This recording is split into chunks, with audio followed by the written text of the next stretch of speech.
네, 대표님, 지금 2월 24일 한국은행이 기준금리를 연 1.25%로 동결했다고 막 속보가 나왔습니다. 한국은행의 기준금리 동결이 시사하는 바는 무엇이 있을까요? 네, 일단 두 가지가 있는 것 같은데요. 첫 번째는 지난해 두 번, 올해 한 번 0.75%나 정책금리를 인상했기 때문에 금리 인상의 효과가 앞으로 시장에 어떤 식으로 반영되는가에 대한 어떤 그런 좀 관측들, 즉 정책의 효과를 좀 지켜보겠다라는 그런 부분이 첫 번째일 것 같고요.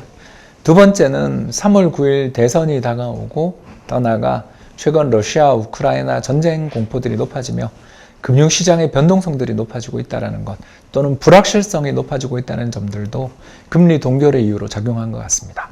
지금 3월 9일 대선과 또 이제 금융시장의 변동성을 말씀 주셨는데 코로나와도 좀 직접적인 연관이 있을까요? 물론 있을 수밖에 없는 게 한국은행은 기본적으로 물가 안정을 최우선으로 하는 그런 기관이기 때문입니다. 자, 그런데 이제 문제가 최근 들어서서 경기 여건들이 오미크론의 급격한 확산 속에 우리나라의 확진자들이 급격히 늘어나는 상황에서 여기 이런 민생 경제, 내수 경기가 다시 악화될 여지들이 있는 상황에서도 금리를 인상하는 게 맞는가에 대한 그런 어떤 고민들도 있었겠죠.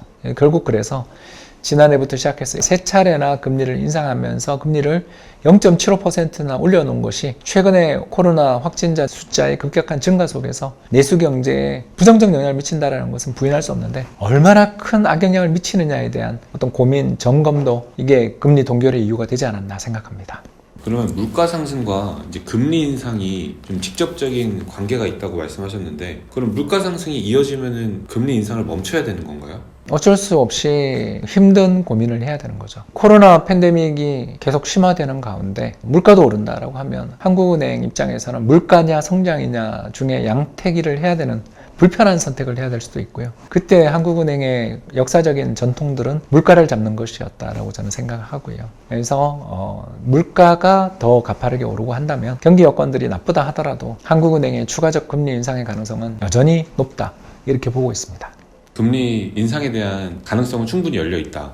그럼 금리가 인상됐을 때 좀 타격을 받는 저희 국민들은 어떤 계층이 있을까요? 빚을 낸 사람들이죠. 돈을 빌려야 되는 사람들은 이자 부담들이 올라갈 수 있습니다. 그러니까 고정금리라면 상관이 없는데 우리나라 대출들의 상당 부분은 변동금리, 다시 말해서 코픽스 연동이든가 또는 예금금리에 연동되는 그런 대출들이 많기 때문에 금리가 인상되게 되면 일단 돈을 빌려간 사람들이 상당히 영향을 받게 되고요. 그런 사람들은 대부분 사업하시는 분들이잖아요. 또는 투자를 확대하신 분들이잖아요. 그런 분들의 어려움들이 높아지는 거고 또 이분들의 어려움들이 높아지게 되면 당연스럽게 고용도 줄어들고 투자도 줄어들 것입니다. 두 번째 타격을 받게 되는 부분은 바로 소비와 관련된 것인데요. 예를 들어서 우리가 한 달에 한 100만 원 정도를 저축하고 있었던 집이었는데 특판 예금도 나오고 이자율이 올라간다고 하면 100만 원보다 우리 좀 더 저축하자라는 저축의 의지가 더 높아지지 않겠습니까? 그렇게 되면 나의 소비는 다른 이의 매출입니다. 저의 소비가 줄어들게 된다면 또 다른 이들의 매출이 타격을 입고 임대 간판을 붙이는 자영업자들이 늘어날 수도 있겠죠. 결국 내수 경기가 나빠지는 결과를 가져오는 거죠. 이런 두 가지의 과정들을 연쇄적으로 겹치면서 금리가 꾸준히 인상되고 더 나아가서 이 금리의 부담들이 생활 경제에 점점 더 어려움들을 높여나가는 과정을 거치면서 결국은 경제 내의 수요를 위축시키고 이 수요 위축이 인플레이션을 천천히 잡게 되는 그런 과정들을 가져오는 게 일반적입니다. 그러면 일단 지금 기준금리의 동결은 긍정적인 거라고 보시는 건가요? 일단 금융시장의 변동성도 크고 코로나 확진자 수도 너무 급하게 늘고 더 나아가 전쟁 리스크도 있다 보니 한국은행 입장에서는 속도 조절을 좀 하자라는 측면에서 봐야 되지 앞으로 금리가 계속 동결된다는 것은 아직은 아니지 않나 생각하는 거죠.